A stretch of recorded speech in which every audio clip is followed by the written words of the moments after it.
You're listening to an Anazao Ministries podcast.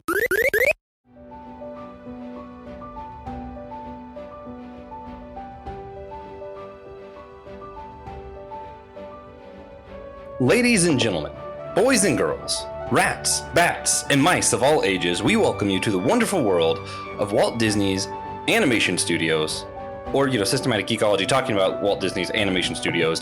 This is part of our series going through the various eras of Disney's animated films to review. This is the second film we've done in the Bronze Era. Some people call it the Dark Ages of Disney animation. Again, this is Systematic Geekology. We are the Priest of the Geeks. I am Joshua Noel. Lately, what I've been geeking out on, man, they dropped 3 new episodes of Our Flag Means Death. It's still great. It's just a good show. Lots of entertainment for me. Yeah. TJ, what you been geeking out on? I'm here with the one and only, the greatest co-host of all time, TJ Tiberius on Blackwell. TJ, what you been geeking out on? Valorant still. Just diving really, really hard into Valorant. Yeah. Doing some hyper-focus. Yeah. Yeah, it's what I was doing before this. It's what I will be doing when we're done recording.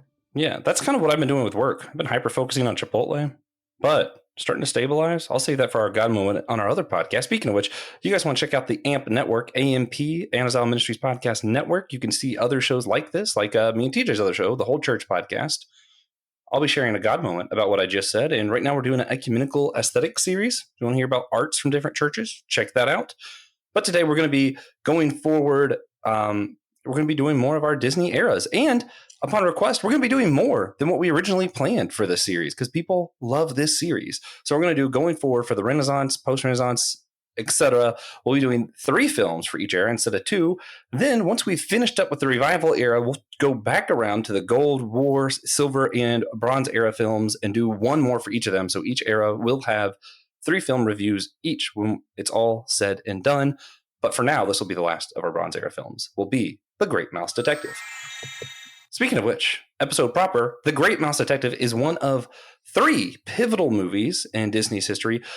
In my mind, the 3 biggest movies in the history of Disney. If you're going to follow it and make sense of where Disney is today, you got to make sense of how these 3 movies were made. The Black Cauldron, Fox and the Hound, and The Great Mouse Detective.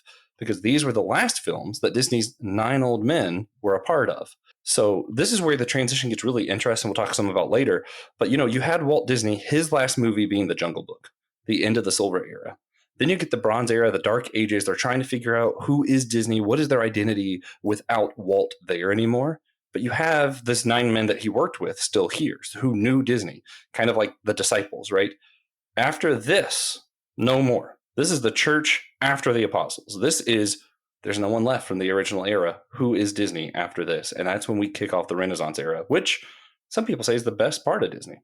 I'm not one of them, but I can see the argument. Yeah. I think Frozen, it would be like the 4th, just while we're talking about it. I think Frozen's the 4th pivotal moment. It's the company's just noticeably, Yeah. But that's like after the Renaissance, they're trying to redefine themselves again. They have like a second Dark Ages during the post-Renaissance. Then Frozen happens, which in our host, ironically, there's a lot of debate on whether or not Frozen is good. TJ and I disagree about this. I disagree with a lot of our hosts, turns out. I think Frozen's pretty stellar, but I like it because of its criticisms on the Renaissance era of Disney. But all of that are for future Disney episodes. So hang in there. Disney will tell you why Frozen's bad later, other than just Frozen bad. I think that's usually how it goes, right? Yeah. Frozen bad. Yeah. Yeah, I disagree. But so the other movie we reviewed in the Bronze Era, we talked about last time, Disney's Robin Hood. I loved Robin Hood. It's a great movie. A lot of times these movies, Fox and the Hound, Robin Hood, these who aren't usually people's favorite Disney, but some people might be aware of them. Some people call them the Disney adequates. So if you hear that term thrown around, it's usually talking about these kind of movies.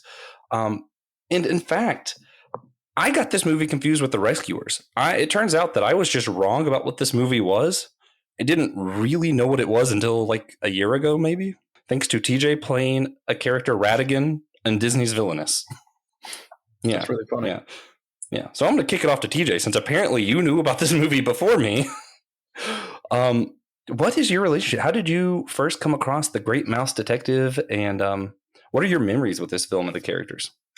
We had Great Mouse Detective on VHS at my daycare, and we watched it. Not all the time. We watched it pretty frequently because, like, we also had The Jungle Book and The Rescuers, and just a ton of other movies.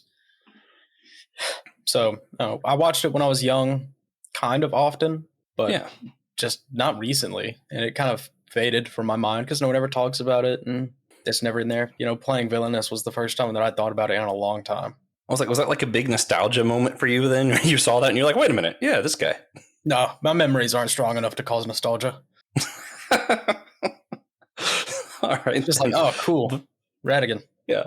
Well, it was so funny too, because I apparently forgot. I got it confused with The Rescuers. So we're playing this card game and you start throwing these like character-based things down. And I'm like, I don't remember any of this. What does this have to do with the... And I was like, oh, this is actually a different movie.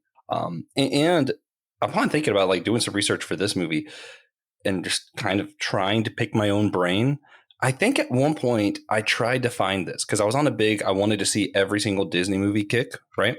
And the issue came up where I couldn't get it because of the, Disney Vault thing. You couldn't get movies. Then Disney Plus came around. We played Villainous. And post that, I was like, well, I got to watch this movie. And I guess really my history is going to boil more down to the Sherlock Holmes aspect, where I have read a lot of Sherlock Holmes, seen a lot of different versions of the movies and shows of Sherlock Holmes. And I'm watching this thinking, wait a minute, this is basically Sherlock Holmes. Then they mention Sherlock Holmes. So he is a human, real person in this world created by the movie. And I was like, actually, Basil might be. And I actually texted you after I watched it. I remember I texted TJ and said, can Basil be my favorite movie adapted Sherlock Holmes? And his answer was absolutely. Yes, he absolutely can. He's straight up based on a book that is based on Sherlock Holmes. Yeah, see, that was the other thing that was interesting. So it's this movie, The Great Mouse Detective, isn't technically based on Sherlock Holmes. It's based on Basil of Baker Street, which is what this movie was originally going to be titled. More on that later. And that book was based on Sherlock Holmes. So the books were kind of like kid versions of Sherlock Holmes to get people introduced to this detective and all of this stuff. So let's go there for a minute. TJ, what is your history with Sherlock Holmes? Not great. I've just never been a huge like Sherlock Holmes fan. My mom owned a couple of Conan Doyle books. Sorry, Sir Arthur Conan Doyle. I never read them because I didn't want to read my mom's books.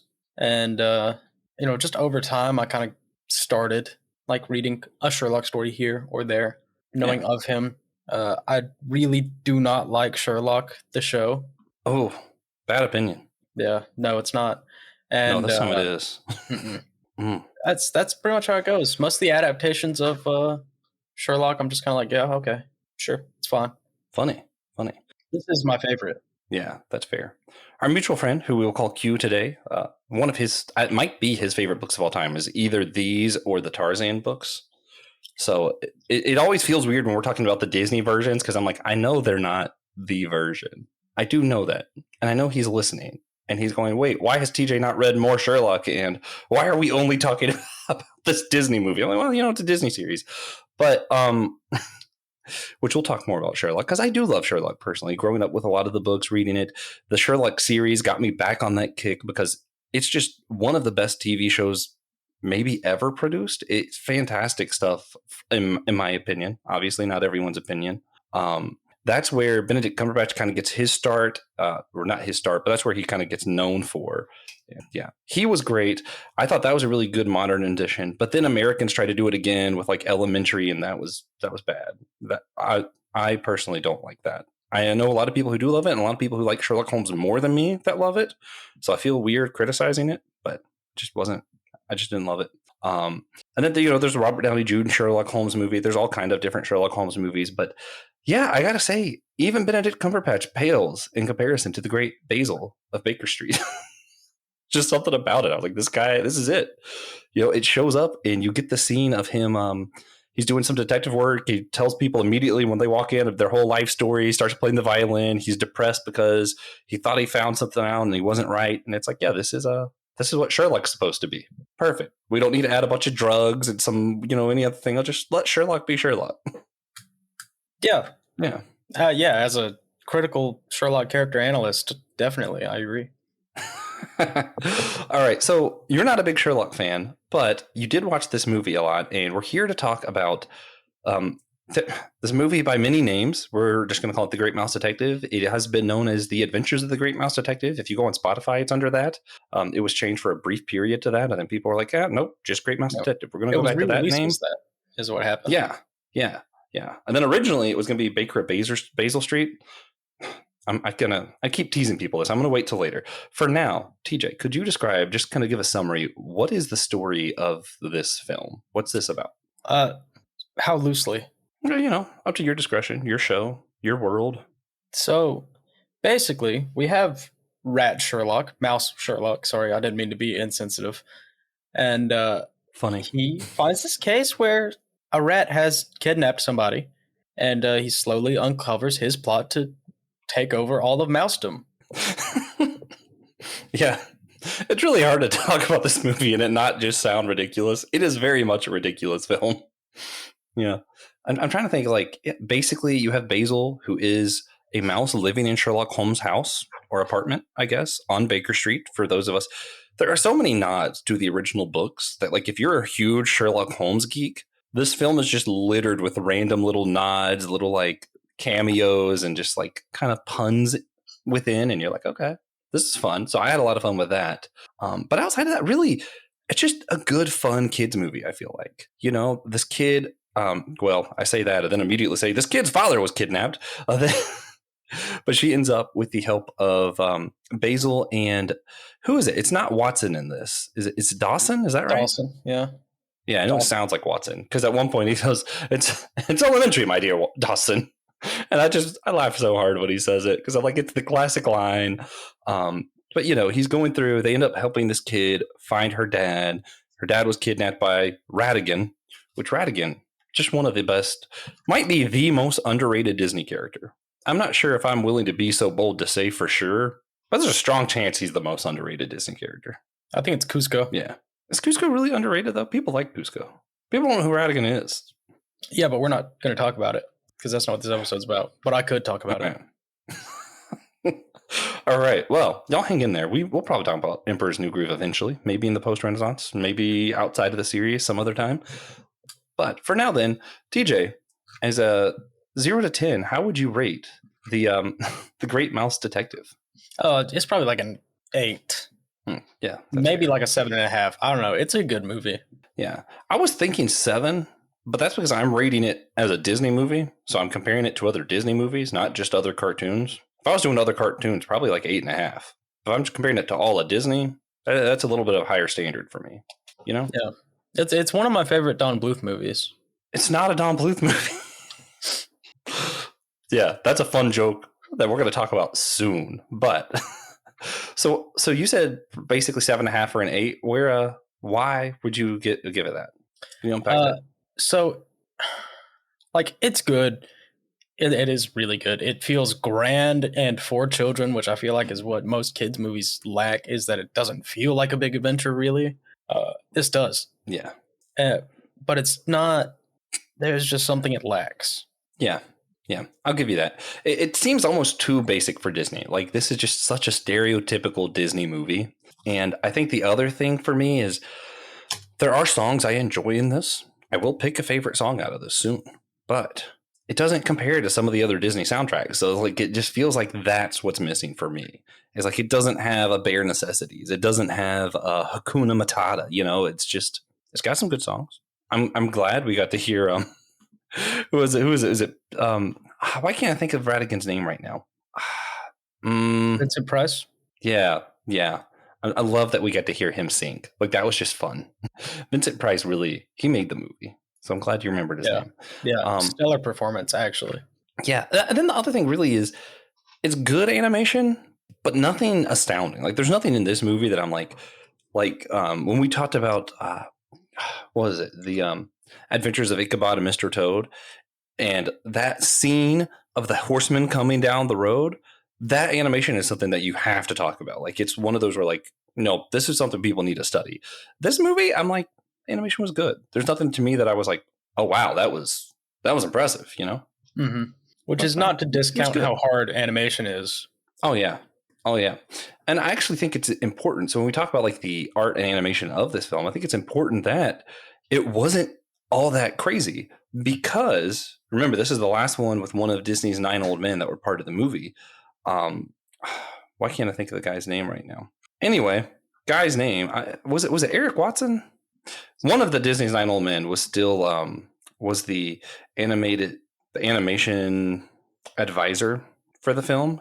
Didn't do a lot of the animating himself, but I think what was important was, since this was like them handing it over to the new fold, basically, I think it was important that we go back to the basics. We animate just a normal Disney movie, then we could do the wild stuff later. Like, I feel like you have to go back to the basics first. So I'm kind of glad they did that, especially with a large part of why I think this movie didn't make as big of an impact as it could have. It came out 1 year after the Black Cauldron. They spent 4 years advertising Black Cauldron, and then the very next year, boom! Oh yeah, here's another one, by the way. Yep. Usually, there's like 4 years in between Disney movies. Yeah, it did. I think if they would have just spent 4 years advertising this instead, it probably would have been huge. Yeah, it was a good movie. I think they should have just changed the culture to make them want to see the Black Cauldron like they did for Nemo. That's true. Yeah. It's funny because I feel like the opposite happened here of what happened with Treasure Planet and Lilo and Stitch, where like with that situation, they advertised Lilo and Stitch a lot, and that's why people love that movie, and not a ton of people know Treasure Planet the way that TJ does. That's true. This was the opposite. They tried to do that, where they marketed the crap out of the Black Cauldron and then released this the next year, and people were like, yeah, we don't care about the Black Cauldron. We care about this mouse movie.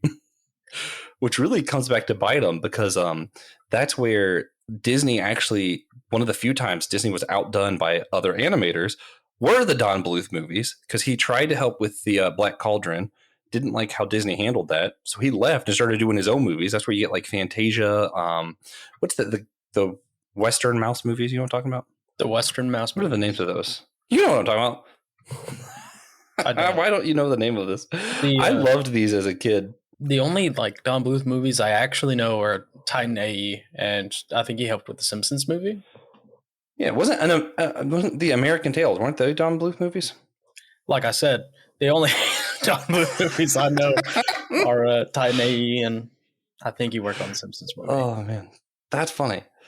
Yeah. So an American Tale, that was Don Bluth. It outdid Great Mouse Detective, and they made a bunch of sequels to it. So he left Disney, went and did his own thing, and actually did better than Disney for a while with the movies that you mentioned, American Tale, Fantasia. You've seen Fantasia, right? Oh yeah, pretty recently actually. Yeah.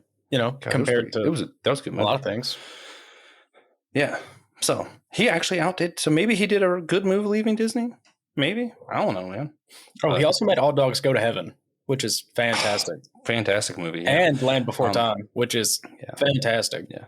And why it's funny to throw this in here, because like a lot of his movies are mouse based for some reason, and this animation does look a lot like a Don Bluth movie. Like, I think most people, if you told them it was, they'd believe you, assuming they know who Don Bluth is. Yeah. Which most people don't. Which might not be. That might not be most people, but real quick though, I pulled up his sheet to look. I think it's really funny to mention all the other movies that he has worked on that you would just have no clue about. Sabrina the Teenage Witch. What? The Archie Show. I was trying to say Anastasia, by the way, not Fantasia. Yeah, I knew what you meant. Okay. Escape to Witch Mountain from 1975. And Xanadu. A few video games. The Dragon's Lair series. I've never played, but I've heard about. That's so weird. Yeah. I know a couple of these. Rockadoodle. I actually saw that. I don't remember under what context, but Titan AE. You mentioned that on an episode that's coming up soon. Yeah. I really do. Anyway. More art and animation stuff. Ratigan himself was originally going to be kind of like a scrawny Weasley kind of character that was just going to be kind of like lurking in the shadows. And then Vincent Price, I think you said it was who played him. Yeah. He actually had to try out, and he even said any production company other than Disney would ask me to do a tryout. I just wouldn't do their movie. He's like, since it was Disney, he wanted to do it. So he does it. And the animators actually said that his voice loomed too large. So they had to recreate Ratigan to be a larger than life creature, which is funny because he's a rat. But I do feel like as a villain, he does have that larger than life kind of feeling, and yet he's still kind of a mustache twirling bad guy. Yeah, I think a good villain design has to fit the tone of the story, and the tone didn't feel like scrawny, scraggly villain to me. Yeah, no, which makes me wonder if like they designed him before or after they did the music. Henry Mancini actually was the composer. Yeah. Also, I'll get to that in a second. But Mancini's a genius. Yeah, I love Ratigan's design. He, as far as the art goes, he probably was the best part of the movie to me. And of course, you guys know I always love mentioning any gag animation because it's just my favorite thing that animators occasionally do that they don't do as much these days. So I'm going to keep being an old man and complain about it. But whenever the dog's ear turns into a staircase for the mouse to go up, I loved that. It was just so funny. It was just such a small thing. I was like, yeah, entertainment at its finest. Yeah. I before we move on from talking about Vincent Price, do you know his final movie that he was in was Edward Scissorhands? What? No. Yeah, he's the inventor. He's the old guy. That's funny because Ratigan is kind of an inventor, sort of. No, he kidnaps an inventor though. Yeah, it counts. Listen, he got the job done. He invents traps, I guess. We're going to talk more about Ratigan because I want to say this here because I just can't wait any longer.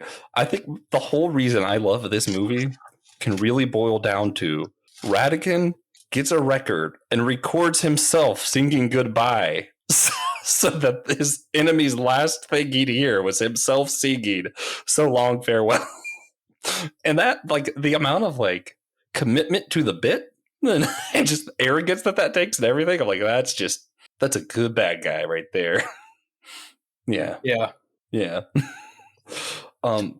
So the thing I've been holding off with the name change, where it was Basil of Baker Street, and then they changed it to Great Mouse Detective, supposedly because the Young Sherlock movie didn't do very well.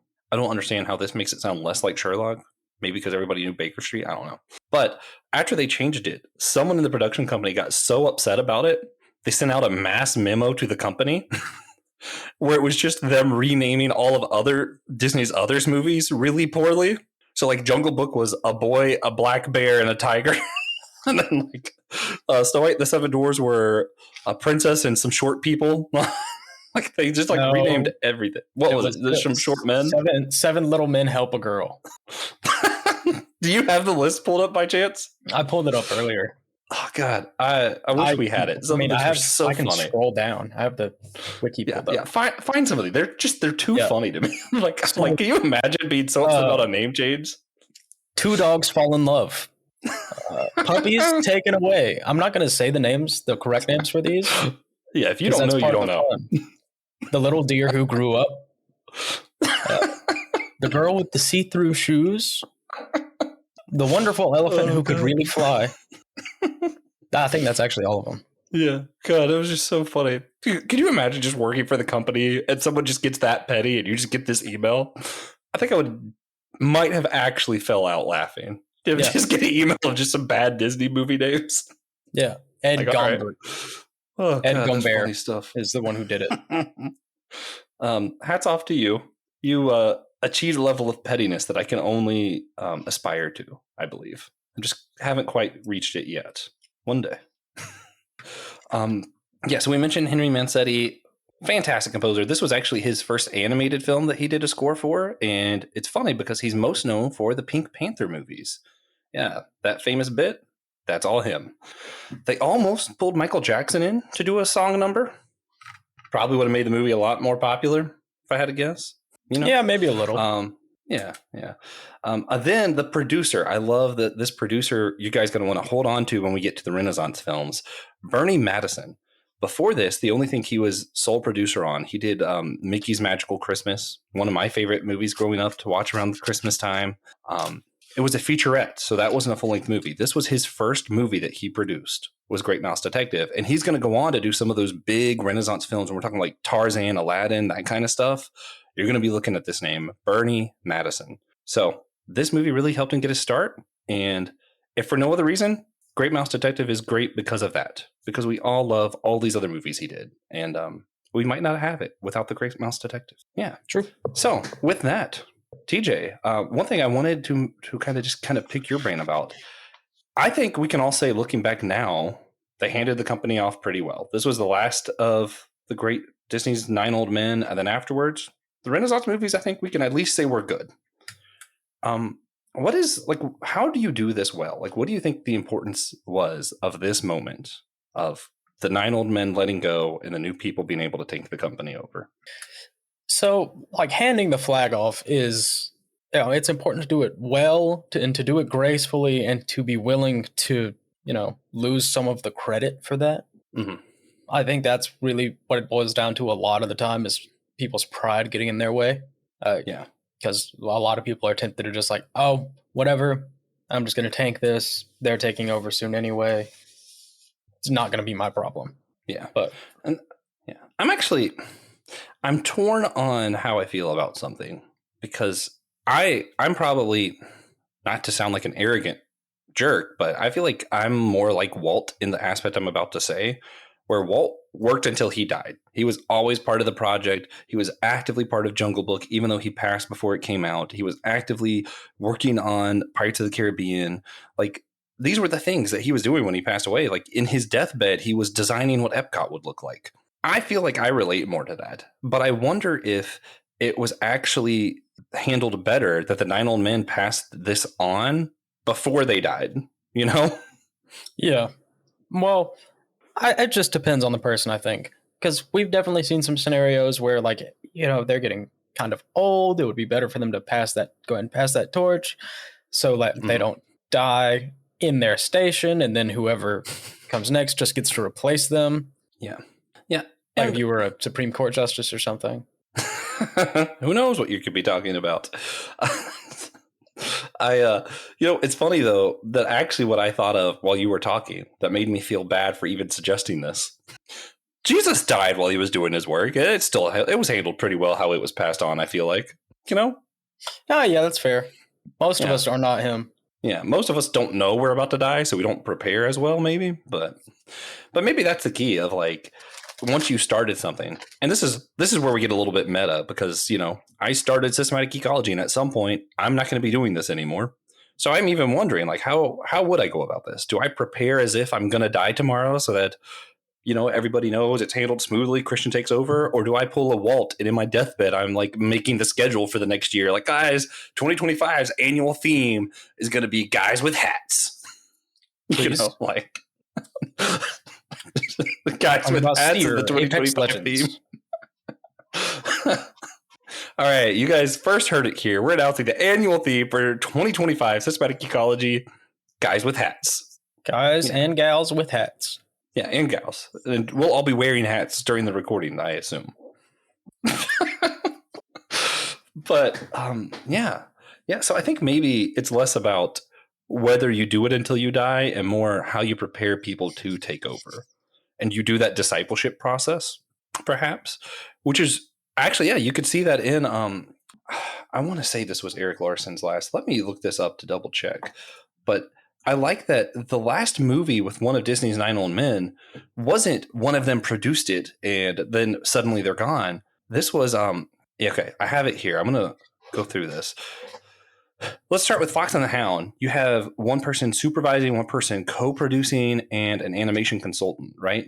And then when you get to the Black Cauldron, you have some character designers and an animation consultant. And then the Great Mouse Detective, all that's left is Eric Larson. He is just an animation advisor. So I think that was actually key, that it wasn't they produced and then the next movie, boom, someone else is producing. It's like they produced and then they kind of started stepping down slowly of, okay, we're going to be co-producer. I'm going to be an advisor now. And they didn't just suddenly go, boom, now someone else has the keys to the kingdom. Pun intended. Yeah. So anyway, more on the actual story side of things. Let's go back. Let's do this one at a time. What's your favorite scene from this movie? If you had to pick one. I can do mine while you're thinking. Yeah, do yours.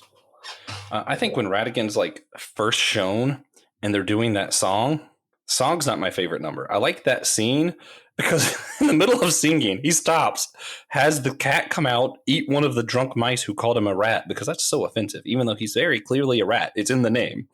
But he wants to believe he's a mouse and that he's kind of more highbrowed than what he was born. So he has this cat come and just eat the guy, and then he turns back around and goes, keep singing. And they finish the song number. And to me, that was just, the way they handled that was just so funny. Like, that's good. Yeah, that's pretty funny. Yeah. I think like the final confrontation in Big Ben. Yeah, that's a good one. The song number for that too. Gorgeous. Yeah. I don't know.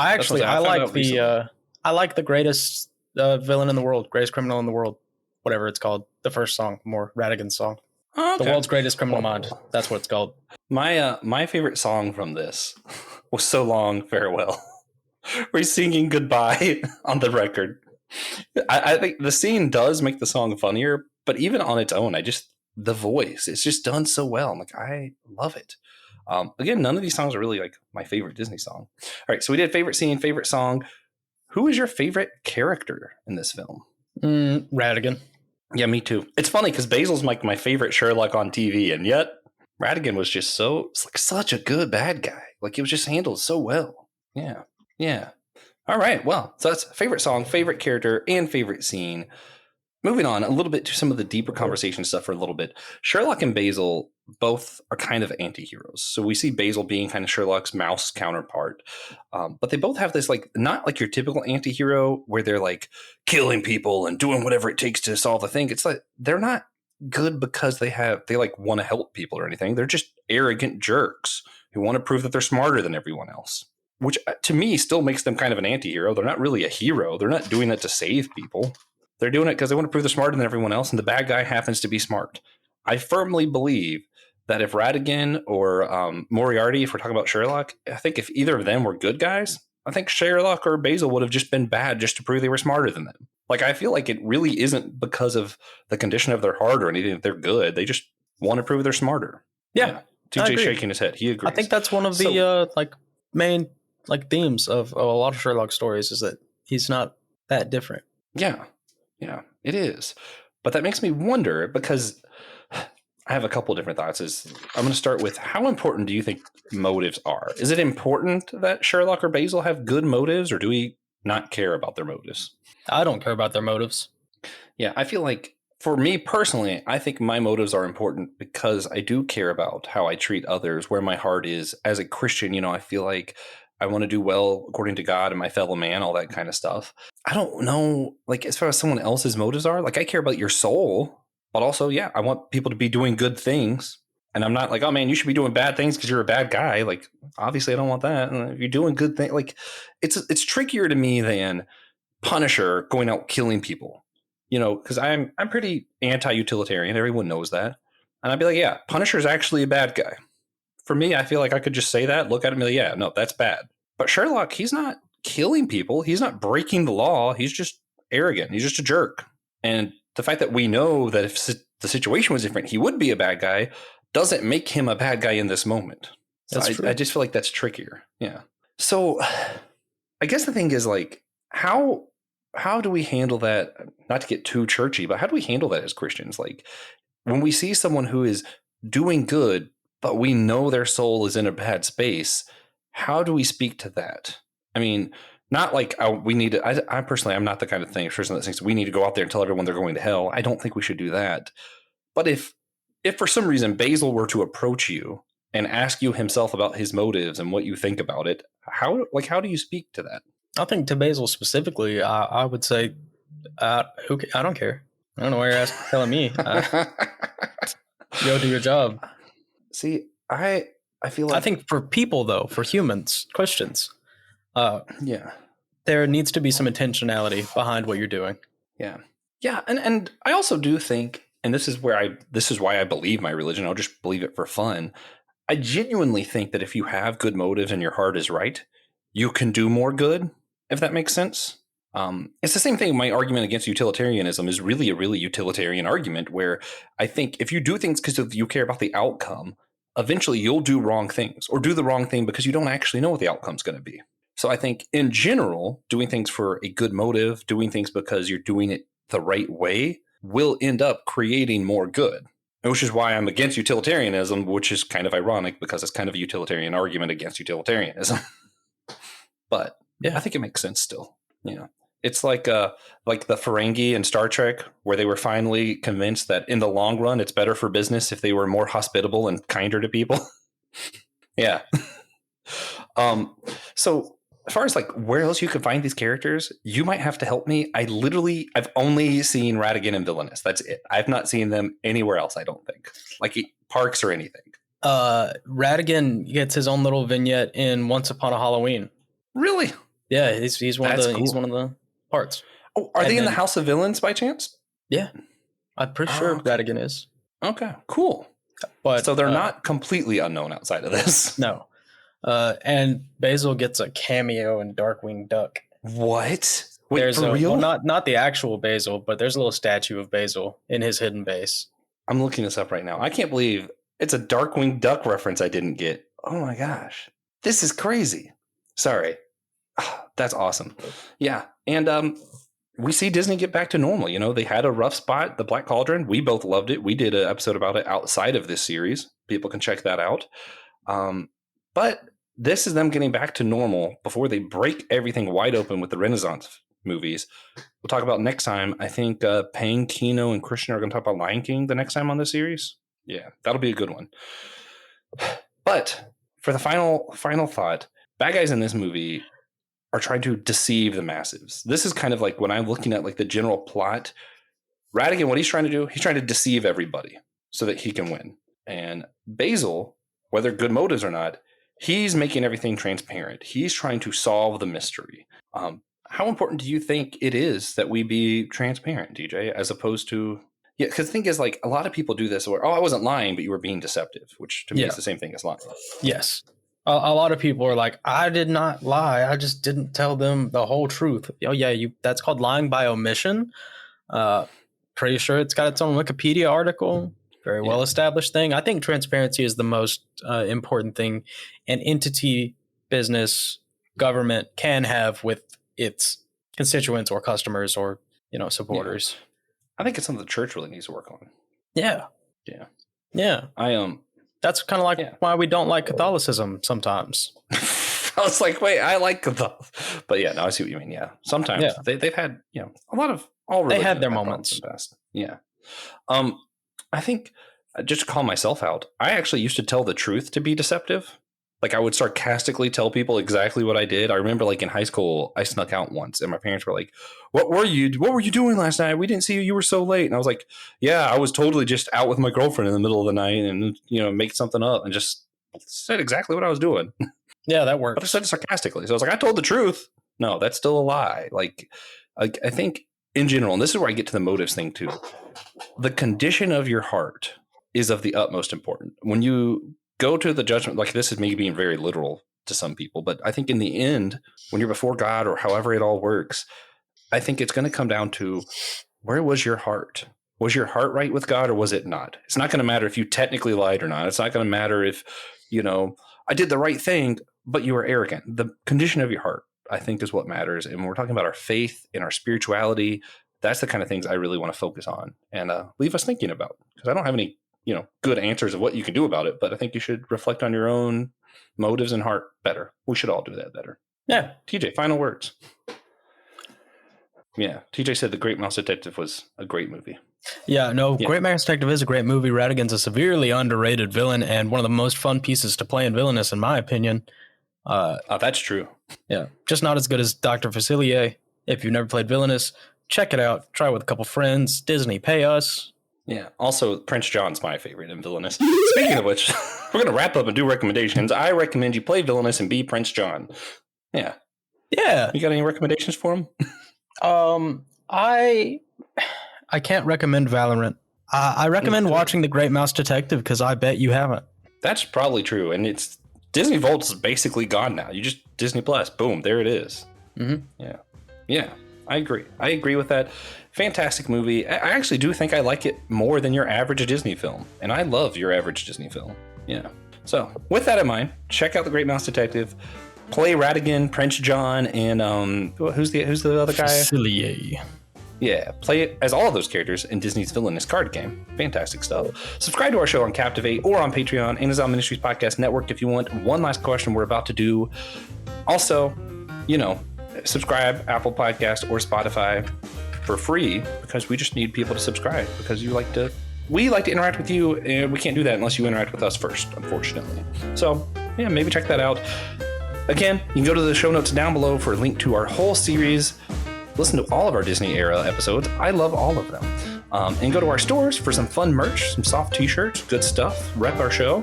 And remember, we're all the chosen people, a geekdom of priests.